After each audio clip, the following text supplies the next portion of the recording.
જે વાત કરી એટલે હું કોલેજમાં ફાઇન આર્ટ્સમાં હતો ત્યારે જે વાત કરતો એ હું તમને અહીંયા કહીશ. ફાઇન આર્ટ્સ શીખવા માટેની કોઈ ઉંમર હોતી નથી, ગમે ત્યારે શીખી શકાય. પણ એની અંદર એક જ નિયમ છે કે તમારે ઈમાનદારી એટલે તમારી સેલ્ફ ડિસિપ્લિનવાળી વાત છે ને એ વધારે પાવરફુલ જોઈ શકે. કોલેજમાં હું છોકરાઓને એ જ કહેતો હતો કે તમે અત્યાર સુધી જે ફિલ્ડમાં હતા ને એ ફિલ્ડમાં તમે દાખલા તરીકે કાલ સવારે હિન્દુનું પેપર હોય ને તો કે રાત્રે વાંચી લેશું, પછી સવારે 3-4 જવાબ તો આવડી જ જશે, વાંધો નહીં આવે. આમાં એવું નહીં થાય. આમાં તો તમે જ્યારે પ્રેક્ટિસ કરશો, તમે જેમ ઇમ્પ્રુવમેન્ટ થશે એમ તમારે ધીરે ધીરે ગ્રેજ્યુઅલી તમારો પ્રોગ્રેસ થશે. એટલે પણ એની સામે એ હકીકત છે કે ફાઇન આર્ટ્સ એવું છે કે ક્યાંય પેલું એવું નથી રાખતું કે ભાઈ આને હું વધારે મળું ને આને ઓછું મળું. એ તો જગતનું સત્ય છે, જેટલી મહેનત જે કરે છે એને મળે જ છે. એટલે ઇન શોર્ટ તમને બધાને અમારી શુભકામનાઓ. તમે લોકોએ સરસ પ્રયત્ન કરે છે, પણ મૂળ વાત એ જ છે કે અત્યારે આર્ટની અંદર એટલું બધું નવું આવી રહ્યું છે. તમે લોકો બી એ વસ્તુથી પરિચિત થાઓ, થોડું જાણો. અને ઘણા સેલ્ફ ટોટ આર્ટિસ્ટ છે કે જે લોકો ફાઇન આર્ટ નથી કર્યું છતાંય સારા ચિત્રકાર બન્યા છે. તો આશા રાખીએ કે તમારામાંથી કોઈ થોડા એવા નીકળે. Wish you all the best. પણ મારે એટલું જ કહેવું છે કે કલા એટલે સમજ કેળવવાની વાત છે. તમે ઓલરેડી કામ તો કરો છો, પણ જેમ જેમ એમાં ઊંડા ઉતરતા જશો અને પોતાની એક લેંગ્વેજને વોઇસ બનાવશો તો એમાંથી કદાચ કંઈ તમને મળશે. દરેક કામમાં એ વસ્તુ દેખાય છે કે દરેક માણસ પોતાની રીતે કંઈ કરી રહ્યો છે, પણ ભય સ્થાન એટલું જ છે કે આપણે બીજાનું જોઈને એનું કરણ ના કરીએ, પણ આપણું અંદર જે છે એને કાઢતા જઈએ અને એમાંથી કંઈક યુનિક કરીએ તો ટકીશું. કારણ કે બીજામાંથી કોપી કરીને કંઈ મળવાનું નથી, પણ એમાંથી કદાચ ઇન્સ્પાયર થઈ શકાય. But it has to be your own creation and it's a long journey, but this is the first step and I am sure કે દરેક સારી રીતે કંઈક ને કંઈક કરશે. કારણ કે જેટલું મિડ હું આવ્યો પણ મેં જોયું કે દરેકમાં કંઈક છે અને પોતાની રીતે એને વ્યક્ત બી કરી શકે છે. એવી મોટી વાત છે કે ઘણીવાર કલાકાર કલા કરે પણ એમાં શું છે કહેવામાં બી અમને બહુ ડિફિકલ્ટ લાગતું હોય છે, પણ અહીંયા એવું લાગ્યું નહીં. એટલે all the best two everyone and I hope કે આપ કલાના ક્ષેત્રમાં કંઈક ને કંઈક આગળ પ્રગતિ કરતા જ રહેશો. Thank you. જોડે કામ કરીને વાત થયેલી જ છે, તો બી એક કલેક્ટિવ જે ગ્રુપ બનાવીને તમે જે સ્ટાર્ટ કર્યું એ બહુ જ સારું લાગ્યું. કારણ કે કામથી તો ઘણા બધાના કામથી અવેર જ છું. અને બીજું એમ કે આ રીતના કન્ટિન્યુઅસ કલેક્ટિવ પ્રોસેસ તમારી જે છે સાથે મળીને ચાલુ જ રાખજો. અને બધા પોતાની રીતના પ્રયત્ન કરે છે એટલે એ સારું જ થશે. All the best. અમુક લોકો સેલ્ફ મોટિવેટેડ હોય, રાઈટ? એટલે એક કલેક્ટિવ ગ્રુપ બને છે, એની અંદર ઘણી બધી વખતે એકબીજાથી ઘણું બધું શીખીએ. 1 યર ફાઉન્ડેશન કોર્સમાં કેવું હોય એ ટાઈમે ફેકલ્ટીઝને એ બી હોય, રાઈટ?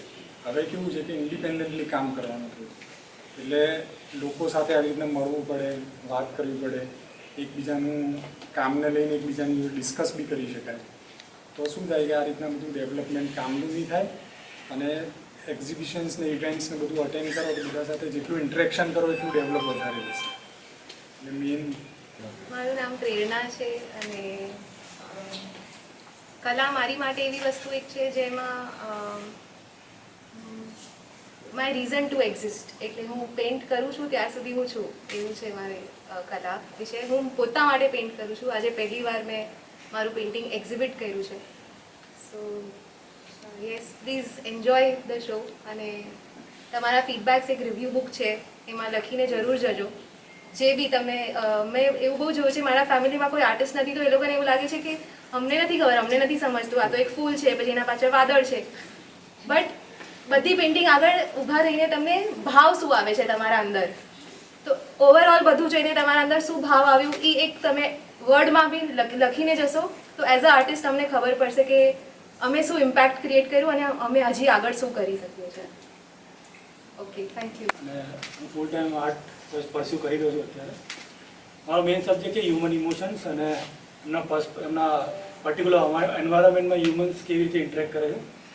અને આજે ધ્યાના નામની છોકરી છે, આ ઊભી છોકરી, એના પેઇન્ટિંગ્સ બનાવે છે, એની સાથે અમે રમતા હોઈએ અને આરતીના પેઇન્ટિંગ્સ બનાવે છે.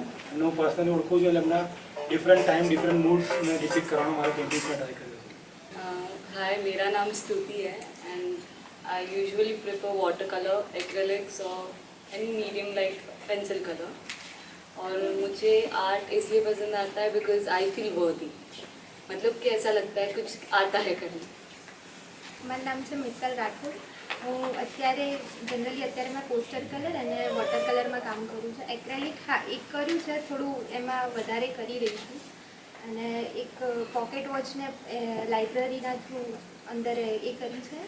અને આપણે જે ટેલિફોન છે જે વિન્ટેજના થીમ પર મેં લીધું છે. ખુશ્બુ. સો બેઝિકલી ખાસા ટાઈમથી આર્ટ ફિલ્ડમાં છું અને હવે આર્ટ એ એટલો ઇમ્પોર્ટન્ટ પાર્ટ થઈ ગયો છે લાઈફનો કે એના વગર કોઈ આઈ મીન ક્યાંય બી કોઈ ટ્રાવેલ જર્ની કે કંઈ ઇમેજિન ના થાય. So it's like a soul for me and અને ટ્રાય કરું છું કે હવે ડે બાય ડે વધારે ઇમ્પ્રૂવ થાય. અને આજે મેં જે પીચવાઈ થીમ લીધી છે એમાંય થોડુંક ટ્રાય કર્યું છે કે મોડર્ન ટચ આપું. એન્ડ યા મારું નામ પીનલ પટેલ છે. મેં કનોરિયામાંથી કોર્સ કર્યો હતો અને પછીથી હું વધારે આર્ટ કરવા માટે પ્રેરાઈ છું. અને અત્યારે મેં પહેલી વાર એક્ઝિબિટ કર્યું છે, તો આઈ હોપ બધા એન્જોય કરે. નામ વૈદય ઉપાધ્યાય છે. મેં મારા આર્ટવર્કમાં મારા ઘરમાં જે નવરાત્રિના ટાઈમે અમારા ઘરમાં શું ચાલે છે એના રિલેટિવ મેં પેઇન્ટિંગ બનાવી છે. તો કદાચ તમે થોડું ઘણું રિલેટ કરી શકો. ગામમાં પણ કેવું તમે બધા જોડે હો તો કેવું તમને મસ્ત આમ હેપીનેસવાળી ફીલ આવે છે એ રીતની. તો મેં મારી પેઇન્ટિંગમાં એ થોડું એક્સપ્લેન કરવાનો ટ્રાય કર્યું છે. અને મા અંબે તો પહેલાંથી એમના સિવાય એમના મદદ સિવાય કંઈ બી ન થઈ શકે એવું હું માનું છું. તો એ પણ હું બતાવવા માંગતી હતી. તો આઈ હોપ તમને ગમે મારી painting. My name is Lazarus Lopez.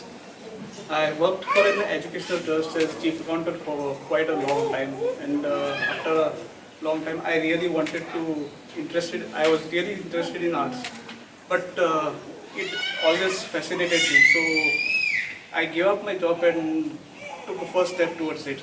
So there's a long way to go for. और वैसे मैं एक सॉफ्टवेयर डेवलपर हूँ, बट ऐसे लास्ट ईयर से I have started exploring art और मुझे रियलाइज़ हुआ है कि this is like another world completely. और मैंने अपने काम में अलग अलग जगह का जो एटमॉस्फेयर है, जो इमोशंस है, वो कैप्चर करने की कोशिश करी है. And on behalf of all of us I want to thank all of you कि आप लोग आए हैं एग्जीबिशन देखने और हमें इंकरेज करने हैं. આર્ટમાં મેં મેઇનલી મારા આર્ટમાં જ્યાં હું રહું છું, જ્યાંથી હું બિલોંગ કરું છું, સૌ પહેલાં મેં મારી આજુબાજુ મારું નેચર જે છે એને બતાવવાનો ટ્રાય કર્યો છે. અને આઈ હોપ હું નેક્સ્ટ જે કરીશ એને કંઈક નવું ને નવું ક્રિએટ કરીને બતાવવાનો ટ્રાય કરીશ. અને આઈ હોપ તમે બધું આખું એક્ઝિબિશન એન્જોય કરો.